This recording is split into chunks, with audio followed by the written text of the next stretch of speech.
Rahma Atira binti Muhammad Najib dari kru TVPSS.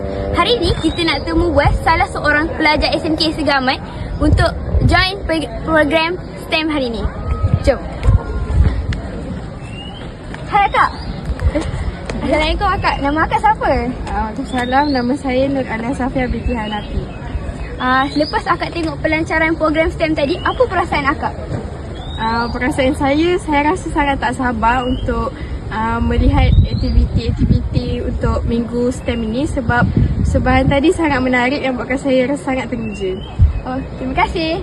Jom tanya next person. Awak. Nama awak siapa? Saya Hayu Muhammad binti Azlan. Program apa yang paling awak nak join sekali dalam program STEM? Program saya nak join program Treasure Hunt sebab program tu sangat menarik. Tapi ada serta boleh tambah ilmu pengetahuan. Jadi saya nak join lah. Wah, bagus. Semoga awak dapat join dah program. Terima kasih. Sekian, terima kasih. Pergi ke sekolah belajar mengira. Sekian daripada kami, TVPSS Maha Juara. Oh, muntah!